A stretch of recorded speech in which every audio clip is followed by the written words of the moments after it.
Interim নাই, এখন হচ্ছে নির্বাচিত সরকার। হ্যাঁ, নির্বাচিত সরকার, বিএনপি সরকার। আমরা আগেও ইন্টারিমকে বলেছি, তারও আগে শেখ হাসিনার সরকারকেও বলেছি যে বর্তমানে যেই ব্যবস্থা দিয়ে রাষ্ট্র চলে, এটা ব্রিটিশ খ্রিস্টানদের তৈরি করা, এটা মানুষের তৈরি করা উপনিবেশিক যুগের। এই ব্যবস্থা কোনো মুসলমান মানতে পারে না, এটা মানলে আমাদের ঈমান থাকে না। আমরা বলেছি আপনারা যতই নির্বাচন করেন, যতই নির্বাচিত হন, শান্তি আনতে পারবেন না। আপনারা বাক স্বাধীনতার কথা বলছেন, আপনারা ন্যায় বিচারের কথা বলছেন, আপনারা দুর্নীতি বন্ধের কথা বলছেন, আপনারা চাঁদাবাজি বন্ধ করতে বলেছেন। আপনাদের অভিপ্রায় ভালো, আপনাদের নিয়ত ভালো, আপনাদের উদ্দেশ্য মহৎ, কিন্তু ভাই জননেতা, রাষ্ট্রপ্রধান, সরকার প্রধান, আপনাদের কাছে শোনেন বন্ধ অনুরোধ করে আমি বলতে চাই, চলমান বিদ্যমান এই ব্যবস্থা, এই সিস্টেম যদি পরিবর্তন না করেন, আপনারা আপনাদের ওয়াদা রাখতে পারবেন না। এই জন্য আমরা বলেছি আমাদের সংগ্রাম হচ্ছে ব্যবস্থা পরিবর্তনের, মানুষের পরিবর্তন চাই না। মক্কার কাফের সমাজে, জাহিলি সমাজের মানুষগুলি ছিল আধ্যাত্মিকভাবে দেউলিয়া, দুর্নীতিগ্রস্ত, অনেকে মাদক খাইতো, অনেকে নারী নির্যাতন করত। সেই মানুষগুলিকে সোনার মানুষ রাদিয়াল্লাহু আনহুম ওয়া রাদু আনহুম পরিবর্তন করে দিলেন কিসে? সিস্টেম, দ্বীনুল হক। আল্লাহ রাব্বুল আলামিন আমাদেরকে সেটা দিলেন। সেই দ্বীনুল হক কায়েম করে এই সমাজে আমরা শান্তি আনতে চাই। আপনারা অনেক বিপ্লব করেছেন, অনেক বিদ্রোহ করেছেন, লাভ হয়নি। সিস্টেম পরিবর্তন না করলে, এই যে আমাদের এই যে যারা এনসিপি করে এখন, এই স্টুডেন্টগুলি, তারা আওয়ামী লীগ বিরোধী আন্দোলন করলো, ওরা বলে ওরা দেশ স্বাধীন করেছে, কিন্তু শান্তি দিতে পেরেছে? দুর্নীতি বন্ধ করতে পেরেছে?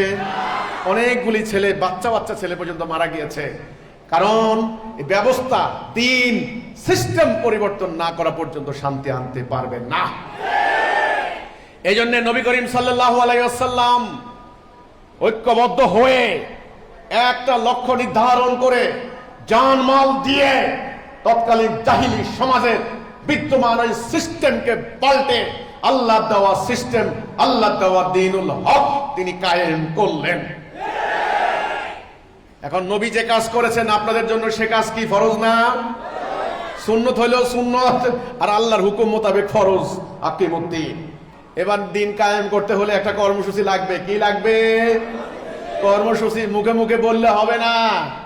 এই যে যারা নির্বাচন করেছেন এবারে দলগুলি, তারাও তো বলেছে আমরা দিন কায়েম করব। করতে পেরেছে? নো, পারে নাই, পারবে না। তাহলে দিন কায়েম করতে হলে কি লাগবে? একটা কর্মসূচি লাগবে। আচ্ছা, দিনটা কার? আল্লাহ। নির্দেশ দিয়েছেন কে? তো কর্মসূচি কি আমরা হাওলাত করব নাকি? সেটাও আল্লাহ দিয়েছেন। সেটা 5 দফা কর্মসূচি। আলহামদুলিল্লাহ। 1 নাম্বার ঐক্য। যারা দিন কায়েম করতে চান তাদেরকে ঐক্যবদ্ধ হতে হবে। কোনো কৈফিয়ত চলবে না। আপনি টুকরা টুকরা থাকবেন, যার যার ফেরকা, মাযহাব, তরিকা, দল, পার্টি নিয়ে আলাদা থাকবেন, দিন কায়েম করার স্বপ্ন দেখেন না। ঐক্যবদ্ধ হতে হবে। 1 নাম্বার কি? 2 নাম্বার শৃঙ্খলা, ডিসিপ্লিন, কান খাড়া করে শোনা। 3 নাম্বার আনুগত্য। আনুগত্য করতে হবে একজনের। নেতা হবেন কয়জন? একজন। যদি বলেন আমি কারো আনুগত্য করব না, তাহলে আপনি দিন কায়েম করতে পারবেন না ভাই। আপনাকে আনুগত্য করতে হবে। আল্লাহর আনুগত্য, রাসূলের আনুগত্য, আমিরের আনুগত্য। আনুগত্য লাগবে 3 নাম্বার। 4 নাম্বারে হিজরত। হিজরত মানে হলো হিজরান থেকে আলাদা হওয়া।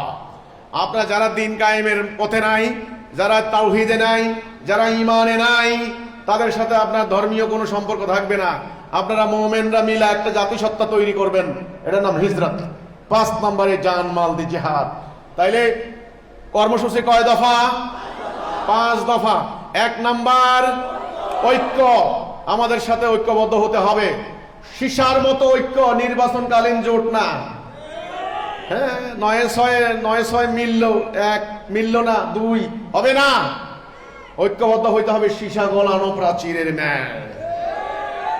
এক জাতি, ভাই ভাই, মরবো একসাথে, বাঁচবো একসাথে। এক ভাইকে ফেলে আরেক ভাই পালিয়ে যাব না। ওই ভাইকে রক্ষার জন্য আমি বুক চেতিয়ে দেব। এটার নাম ঐক্য। এটার নাম কি? ঐক্য। ঐক্য মানে সাংঘাতিক ব্যাপার, পুরো জাতি হবে সলিড এক জাতি। আলহামদুলিল্লাহ, আল্লাহ শুকর, আমাদের মহামান্য ইমামুজ্জামানকে আল্লাহ রাব্বুল আলামিন এই কর্মসূচি দান করেছেন। হিজবুত তাওহীদ আন্দোলন আল্লাহর দেওয়া এই কর্মসূচি মোতাবেক দিন কায়েম করার সংগ্রাম করছে। নবী করিম সাল্লাল্লাহু আলাইহি সাল্লাম সারা জীবন এই কর্মসূচি অনুসরণ করেছেন। আলহামদুলিল্লাহ, এই কর্মসূচি অন্য কোনো সংগঠনের কাছে নাই, হিজবুত তাওহীদের কাছে আছে। আল্লাহ হিজবুত তাওহীদকে দিয়েছেন। এই কর্মসূচির বরকতের কারণে আজকে প্রতিষ্ঠার শুরু থেকে 30 বছর হয়ে গিয়েছে, হিজবুত তাওহীদের কোন সদস্য আইন ভঙ্গ করেছে এমন কোন রেকর্ড নাই। এই কর্মসূচি আমাদেরকে লক্ষ্যের দিকে ঠিক রেখেছে। আলহামদুলিল্লাহ, এটা আল্লাহর একটা নিয়ামত, আল্লাহর একটা বরকত, আল্লাহর একটা রহমত। আমাদেরকে আল্লাহ এই কর্মসূচি দান করেছেন। অন্য সব সংগঠনের কর্মসূচি নিজেদের দলের মন গড়া কর্মসূচি, আর আমাদের কর্মসূচি আল্লাহ দেওয়া কর্মসূচি।